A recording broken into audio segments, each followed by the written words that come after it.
human beings can actually change the very nature of the earth. Because we are already at the tipping point. The smoke that is being emitted blankets the entire area. People who live close to the land are going to be harmed. And it's not just about the animals in the forest. It's the people's forest that have been logged. They signed a deal with the government, essentially. Sell your land. If you don't sell your land, we're going to mine around you. And if you take that away from me, I've got nothing else, I've got nowhere else to go.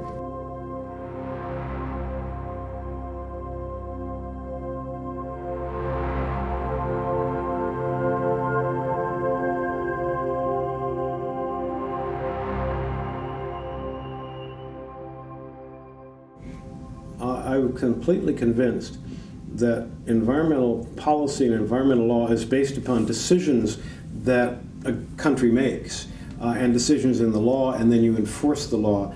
And it's not this human rights sort of theoretical stuff. And then she started introducing me to cases. I would start from the point when I never thought about this connection.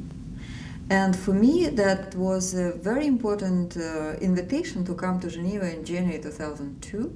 It was an expert seminar organized by UN High Commission of Human Rights and United Nations Environmental Program. And human rights people would say, you environmentalist, your rights do not exist, it's animal rights, And if we recognize environmental rights, it means we dilute fundamental human rights. And environmental people, like in Rio in 1992, I know they will say, you human rights people care only about people, and we care about environment. So you are like, put people in the center of universe, and it's not right.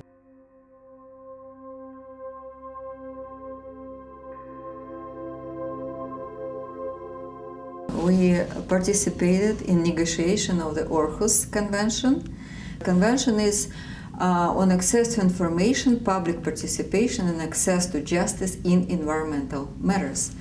And we both were involved in negotiations as citizen diplomats.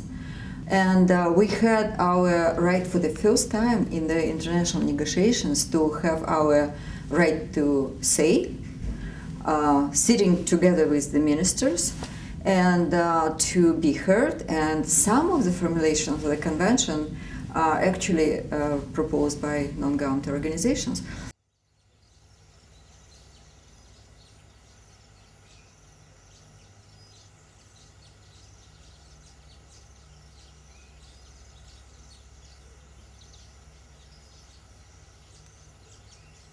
Could I say first?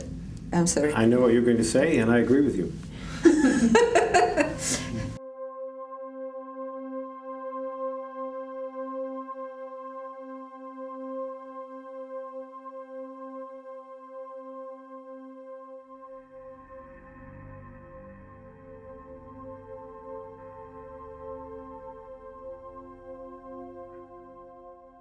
So first emerging field is climate change. And now Human Rights Council recently, like 1 week ago, issued a report about the connection between human rights and climate change. To talk about climate change only in terms of cap and trade and emission reduction, it's not enough, because we have to think about environmental climate change, refugees, people being like Tuvalu, being replaced, or they need to replace because the island will be underwater.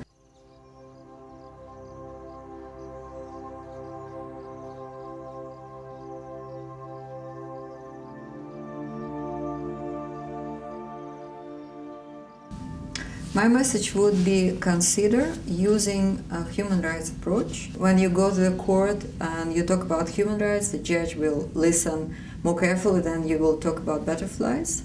If you talk about right to life, there is no compromise.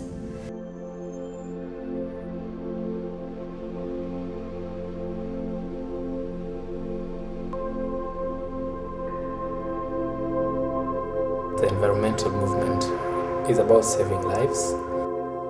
It's a right to life, it's a right to water, it's a right to information, it's a right to have a say-so in what's happening.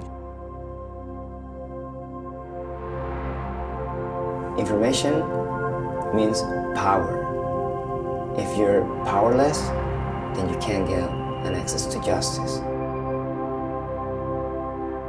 No, you have rights. These are the rights that you have, and you don't have to sell your land. You're not just protecting yourself, but rather you're protecting Mother Earth and the rest of humanity. Environment is about life.